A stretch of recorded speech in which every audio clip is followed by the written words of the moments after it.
Bonjour, c'est Anthony. Aujourd'hui, nous allons voir ensemble les généralités et les options de l'étape revêtement. Dans l'étape revêtement, nous allons trouver 3 sous-menus. Revêtement, forme paramétrique et zone. Le premier sous-menu, revêtement, va vous permettre tout simplement de choisir les revêtements voulus pour votre projet.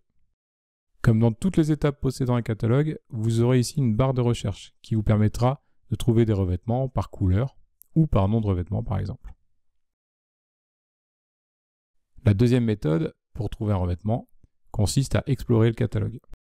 Vous trouverez alors toutes les différentes catégories de revêtements existantes. Une fois que vous avez choisi votre revêtement, vous cliquez sur la vignette correspondante et vous l'appliquez sur un mur. Un outil d'aide à l'application globale vous proposera alors d'appliquer ce revêtement à l'ensemble des façades de votre projet.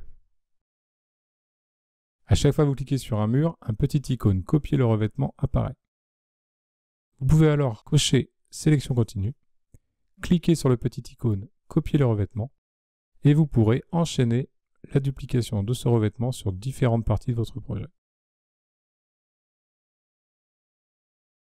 Le deuxième sous-menu est consacré aux formes paramétriques.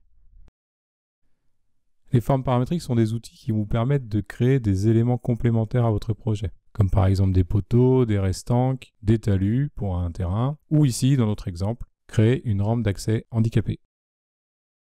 Une fois la forme sélectionnée et posée au sol, vous pouvez en modifier toutes ses dimensions dans la colonne de droite, afin de l'adapter à votre besoin du projet. Lorsque l'on clique sur une forme, plusieurs petites icônes apparaissent. On peut supprimer, copier la forme, copier le revêtement ou lui appliquer une rotation. Une fois la forme créée et disposée, il ne nous reste plus qu'à y appliquer le revêtement voulu. Enfin, le dernier sous-menu de l'étape revêtement est consacré aux zones. Vous avez 4 types de zones. La première zone est pour les plans horizontaux. Cela vous permet de créer une zone sur le sol, par exemple pour créer une douche à l'italienne.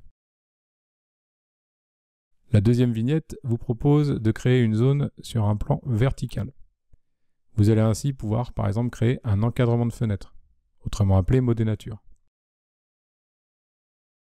Enfin, les deux dernières étiquettes permettent de créer des bandes de revêtement sur l'ensemble de votre façade de façon horizontale ou verticale. À chaque fois, vous pouvez en changer les dimensions toujours dans la colonne de droite. Une fois vos zones mises à la bonne taille et bien disposées, tout comme les formes, vous n'aurez plus qu'à y appliquer n'importe quel revêtement. Et voilà le travail. Maintenant, c'est à vous de jouer. Et n'oubliez pas, si vous avez des questions, les coachs sont toujours là pour y répondre.